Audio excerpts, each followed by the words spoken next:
Okay guys, तो RAC का unit 4 हम पढ़ रहे थे साइकोमेट्रिक। पार्ट 4 में हम पढ़ने वाले हैं साइकोमेट्रिक प्रोसेसेस के अगले parts, that is called cooling with dehumidification and cooling with humidification.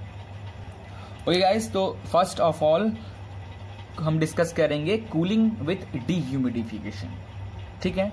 उसके बाद हम डिस्कस करेंगे कूलिंग विथ ह्यूमिडिफिकेशन। सबसे पहले तो हम जानते हैं ये ह्यूमिडिफिकेशन और डीह्यूमिडिफिकेशन होता क्या है। ह्यूमिडिफिकेशन का मतलब होता है addition of moisture to the air, air के अंदर मॉइस्चर का एंटर कराना, it is called the humidification. इसका एग्जांपल ले ले कूलर, ठीक है। कूलर जो हमारा होम कूलर जो आप यूज करते हो वो, ठीक है, वो क्या करता है, बाहर से ड्राई एयर क्या करता है, खींचता है, जो आपका फैन रहता है, और वो अगल बगल जो वेट आपका वो रहती है, वेट पैड जो है वो पैड क्या है, ये आपका फैन है, और यहाँ पे जो पैड लगा है वो गीला है, वेट है। तो जब ये घूमता है तो ये बाहर से एयर घिसता है, तो वो एयर जो है पैड से गुजर के आती है, तो वो पैड से एयर के अंदर क्या हो जाता है, मॉइस्चर एंटर हो जाता है और फिर वो बाहर निकलता है। इस प्रोसेस को हम लोग कहते हैं ह्यूमिडिफिकेशन, ओके। और डीह्यूमिडिफिकेशन क्या होता है, removal of moisture from the air is called dehumidification. इसका एग्जांपल है एसी, ठीक है, इसका एग्जांपल है एसी। तो जब भी एसी में भी क्या करता है, वो बाहर से क्या करता है, एयर खींच लेता है और फिर वो कॉइल से गुजर के जाता है। तो कॉइल से जब गुजरता है तो वो एयर जो है कंडेंस, उसके अंदर जितने मॉइस्चर है वो सारे मॉइस्चर कंडेंस हो जाते हैं और आपको बाहर ऐसे एसी से बाहर पानी टपकते हुए दिखता है। क्लियर है नाउ, ये तो हो गया। तो ध्यान से देखना इन ह्यूमिडिफिकेशन क्या होता है, मॉइस्चर विल बी एडेड। तो ह्यूमिडिफिकेशन में जब मॉइस्चर ऐड होगा, ये हमारा क्या है, साइकोमेट्रिक चार्ट, ये हमारा बताता है स्पेसिफिक ह्यूमिडिटी, ये हमारा बताता है dry ball temperature, this is enthalpy, bulb dry bulb temperature, ये एंथैल्पी, ठीक है। तो 0.1 एयर है हमारा, ठीक है, और जब एयर हमारा बाहर निकला 0.2 पे, तो specific humidity will B change, जब इस चेंज हो रहा है, ठीक है। तो ये क्या हो रहा है, ह्यूमिडिफिकेशन मीन्स एयर का ऐड करना। तो एयर में वाटर का ऐड करना, इट मीन्स स्पेसिफिक ह्यूमिडिटी को बढ़ाना। तो स्पेसिफिक ह्यूमिडिटी होता क्या है कि एक यूनिट ऑफ ड्राई एयर में how much water vapour will be present. तो स्पेसिफिक ह्यूमिडिटी का फॉर्मूला ये होता है कि how much water vapour present in 1 unit या 1 kg ऑफ ड्राई एयर, ये फॉर्मूला होता है, ओके। और इन डीह्यूमिडिफिकेशन में जो क्या होता है कि जो भी स्पेसिफिक देखो क्या होगा, कम होगा, स्पेसिफिक ह्यूमिडिटी विल बी कम, जो भी एयर में से क्या होगा, वाटर वेपर को बाहर निकाला, रिमूवल ऑफ वाटर वेपर, तो उससे क्या होगा, स्पेसिफिक ये कम होगा स्पेसिफिक ह्यूमिडिटी। तो this diagram shows that the dehumidification process. Clear है नाउ। सेंसिबल हीट फैक्टर क्या होता है, जनरली बस अभी माइंड में रखो, आगे हम और एक्सप्लेन करेंगे। सेंसिबल हीट फैक्टर होता है sensible heat upon total heat, और total heat it means sensible heat plus latent heat, okay. Now अब हम डिस्कस करने वाले हैं कूलिंग विथ डीह्यूमिडिफिकेशन, ओके। कैसे, फॉर एग्जांपल ये हमारा है कॉइल, ठीक है, इस कॉइल में कोई रेफ्रिजरेंट मूव कर रहा है जो कि ठंडा है, ठीक है, ठंडा है, जिसका temperature due point temperature DPT से भी कम है, ठीक है, ड्यू पॉइंट टेम्परेचर से भी इस रेफ्रिजरेंट का टेम्परेचर कम है।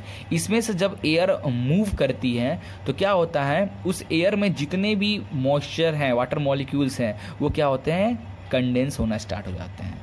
क्योंकि हमें पता है ड्यू पॉइंट टेम्परेचर पे जब भी कोई एयर आता है तो वो क्या, जो भी एयर में जो भी मॉइस्चर होता है वो कंडेंस होने लगता है, ठीक है। ड्यू पॉइंट टेम्परेचर का डेफिनेशन यही हम पढ़े थे। तो क्या होगा, तो इस कॉइल पे वाटर के मॉलिक्यूल्स ऐसे जमने लगेंगे, ठीक है, और जमने के बाद फिर क्या होगा, वो टपक के आपके इस ग्राउंड में इकट्ठा होने लगेंगे। तो आपको एसी में ये देखने को मिलता है, ठीक है, एसी में देखने को मिलेगा, बाहर पानी टपकता रहता है, तो ये पानी ऐसे, और बाकी जो एयर जो निकलता है वो कूल एयर निकलता है, ठंडा एयर, ठीक है। क्लियर है। तो इसका हम इस पे बनाते हैं, this is called the specific humidity line, this is dry bulb temperature, this is enthalpy line, okay. तो फॉर एग्जांपल आपका जो एटमॉस्फेरिक टेम्परेचर है दिस पॉइंट पे 40 डिग्री सेल्सियस पे आपने लिया, जिसका स्पेसिफिक ह्यूमिडिटी है फॉर एग्जांपल 0.04 या जो भी हो, और जिसकी रिलेटिव ह्यूमिडिटी फॉर एग्जांपल इसकी रिलेटिव ह्यूमिडिटी कितनी हो जाएगी 50%, फॉर एग्जांपल 50% रिलेटिव ह्यूमिडिटी, ये लाइन जो बताता है रिलेटिव ह्यूमिडिटी।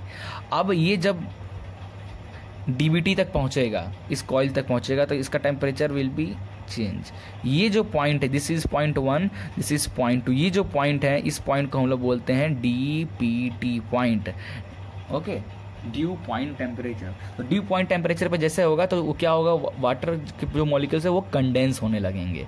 तो कंडेंस होने लगेंगे तो मतलब स्पेसिफिक ह्यूमिडिटी क्या होगी, कम होने लगेगी। स्पेसिफिक ह्यूमिडिटी क्या होगी, कम होने लगी, क्योंकि उसके जो वाटर वेपर हैं वो निकलने लगे, रिमूव होने लगे हैं। तो water vapour will be remove.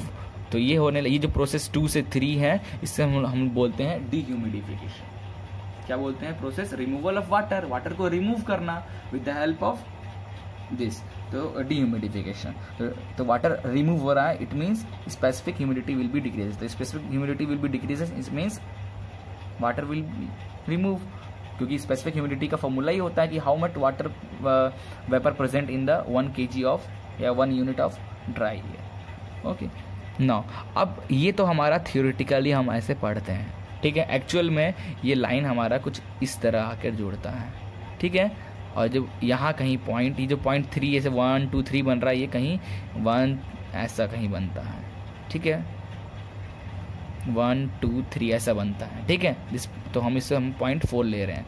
अब इसको इधर ऐसे ड्रॉ कर लो, तो ये हो गया 1 ठीक है। अब ये स्लोप कितना हुआ ये हमें फाइंड चल जाए तो मज़ा आ जाए। तो how much heat will be added which is equal to H1 minus H4, क्योंकि यहाँ पे इस पॉइंट पे क्या है, एट 40 डिग्री सेल्सियस पे आपका टेम्परेचर, एयर का टेम्परेचर 40 डिग्री सेल्सियस और ह्यूमिडिटी कितना है 50%, ठीक है। अब यहाँ पे क्या हो गया, temperature will be for example 30 degree Celsius, okay. और यहाँ पे 100% ह्यूमिडिटी, ये जो लाइन है यहाँ पे 100% ह्यूमिडिटी बता रहा है। तो 100%, फिर आप टेम्परेचर और उसको कूल करो तो यहाँ पे 15 डिग्री सेल्सियस तक ठंडा हो गया। और यहाँ पे क्या है, आपका अभी भी जो ह्यूमिडिटी है, रिलेटिव ह्यूमिडिटी 100% है। बट 100% रिलेटिव ह्यूमिडिटी हुआ भाई, ये आप कंफर्ट जोन फील नहीं करोगे। तो आपको क्या करना पड़ेगा, थोड़ा टेम्परेचर को मैनेज करके 15 डिग्री ना चाहकर 24 डिग्री सेल्सियस पे लाना होगा। In that case relative humidity जो होगी आपकी 30 या 40 डिग्री, जो 50 है यहाँ पे, तो फॉर एग्जांपल 70% ह्यूमिडिटी। तो ये चलो सही है, कुछ परसेंट रिलेटिव ह्यूमिडिटी होनी चाहिए, ठीक है। तो जनरली 1 2 3 ऐसे होता है, और प्रैक्टिकल में अगर देखोगे तो ऐसा लाइन एक ड्रॉ आपको दिखेगा। तो ये पॉइंट का how much sensible heat factor ये डिफाइन करके बताता है हमारा। तो कैसे निकलेगा, तो H1 माइनस H4 अगर फाइंड करना है तो क्या होगा, H1 माइनस H1 डैश, ठीक है। क्या हो जाएगा हमारा,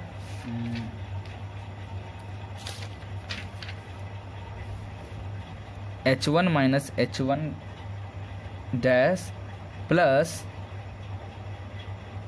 this H1 dash minus H4, ठीक है। Where this H1 minus H, ये जो है हमारा, इसे हम लोग बोलते हैं सेंसिबल हीटिंग, प्लस ये जो हमारा पॉइंट है ये हमें बताता है लेटेंट हीट, ओके।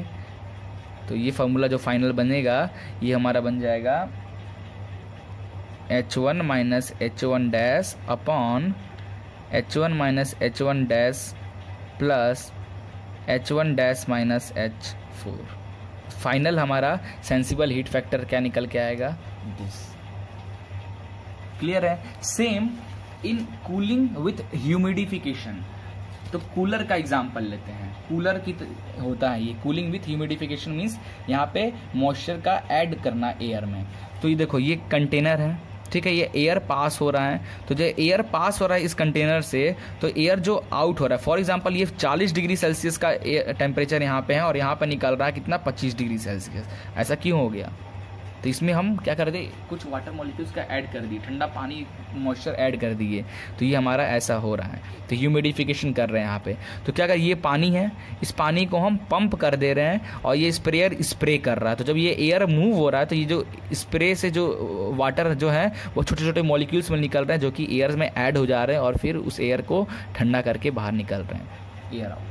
ठीक है। तो फॉर एग्जांपल आपका जो पॉइंट 1 है, जैसे temperature 40 degree Celsius atmospheric temperature, okay, और ये जो बाहर निकल के आएगा फॉर एग्जांपल उसमें 100% relative humidity and the temperature will be drop at 25 degrees Celsius. Clear? And the specific humidity will be increases from this W1 से W2. तो specific humidity will be increase means water vapour का increase होना आपके air में। Okay, तो इसको, इस process को, ये जो प्रोसेस 1 से ये 2 हो रहा है, इसे हम लोग कहते हैं that is called the cooling with humidification. Clear है? बट आप अगर प्रैक्टिकली देखोगे तो 100% ह्यूमिडिटी आपको, रिलेटिव ह्यूमिडिटी आपको नहीं मिलेगी। तो प्रैक्टिकली जो एक पॉइंट है, एक पॉइंट कहीं यहाँ कहीं आता है जिसका टेम्परेचर लगभग 28 डिग्री सेल्सियस होगा और रिलेटिव ह्यूमिडिटी जो होगा उसमें से for example 80% relative humidity. Practical में ऐसा होता है, बट थियोरेटिकली हम पढ़ते हैं कि 100% है तो ऐसा। ठीक है। Therefore, what is the humidification efficiency? Humidification efficiency क्या हो जाएगी इस सिस्टम का? That is called, ये इसको परसेंटेज में हम रखते हैं, ठीक है। ये हो जाएगा TdV1 minus TdV2 upon TdV1 minus TdV3 dry bulb temperature into 100 से मल्टीप्लाई कर दोगे तो परसेंटेज में आपका आंसर फाइनली आता है। This is called the humidification efficiency of this system. Okay, तो कूलिंग विथ ह्यूमिडिफिकेशन का एग्जांपल माइंड में रखना। कूलर मतलब आप उसमें मॉइस्चर ऐड कर रहे हो, एसी मतलब कूलिंग विथ डीह्यूमिडिफिकेशन मतलब वाटर जो आपका निकल रहा है एसी से, तो इट मीन्स रिमूव कर रहा है वाटर एयर से। क्लियर है?